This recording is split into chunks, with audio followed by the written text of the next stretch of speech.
This is part 2 to the video that I posted before for refinishing this cabinet.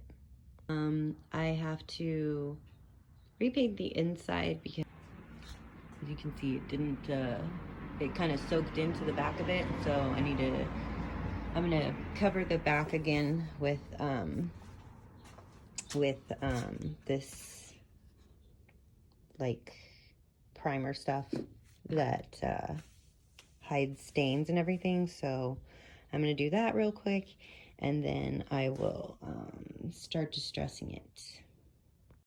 Okay, so some of the issues that I am having with this piece is whatever it was originally painted with or stained with is proving to be really hard to cover up. So it's some sort of like oil-based something, like a poly stain or something. But anyway, so it's really hard to cover because it just shows through. Like this is one of the doors. I don't know if you can see it in the camera. Like I've painted this several times and it just soaks right through. See, the dark color just soaks right through. But it's okay. I'm gonna stop fighting it and kind of go with it, and then I'm gonna use an antiquing wax when I'm done distressing it, so that it kind of gives it some brown colors anyways. So like, look at this door. So see how it's like just coming right through? I painted that with a sprayer, which should cover it, you know, and I don't normally use a primer, but I had to with this piece because, so I used this stuff because just the normal paint was not working. I'm going to kind of go over what products I use too. So I don't use chalk paint. I just use, I just get like this 5-gallon Valspar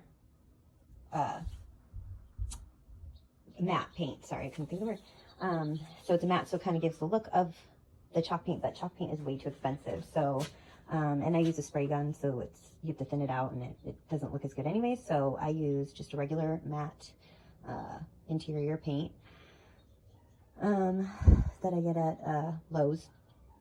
And so, okay, so now I'm just going to let that second coat of paint that I just put on the inside, and so you can see it's still kind of soaking through, and that was the stain blocking sealer primer stuff.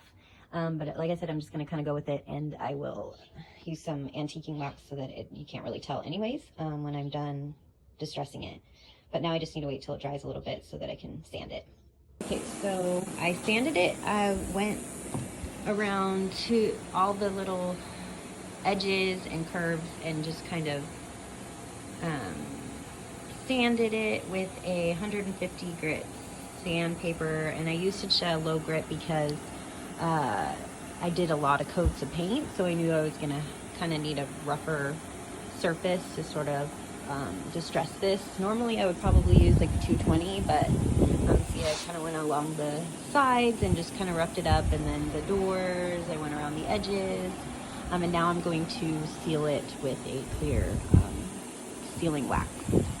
For this process, I'm going to be using the Valspar sealing wax in clear, and I'm going to paint it on with this kind of a poofy brush, which mine is dyed blue. That's from another project, but don't worry, it's clean, it won't come off. But anyway, so this kind of a brush, and then I'm going to go back after with a clean lint-free rag and just kind of wipe off the excess. And you want to make sure that you do small sections at a time so that your wax doesn't dry on you, and then you can't get off the excess and you're left with like lumps and clumpiness. Okay, so I'm going to do that, and then I will be back. Okay. So what I did is I went in after I waxed it with the clear sealing wax. I went in and I kind of shaded it or shadowed it with this Valspar antiquing glaze. So I don't know if you can see, but kind of made it, tried to make it so that my stains looked like they were on purpose instead of just soaking through. So I did it on the doors. Oh, and I also decided to instead of putting the glass back on the doors, I decided to use chicken wire. So I'm gonna go put the doors on now, and I will be back. Okay, I'm all done putting the doors back on. This is what it looks like, and I will show you once I get it inside. Ta-da!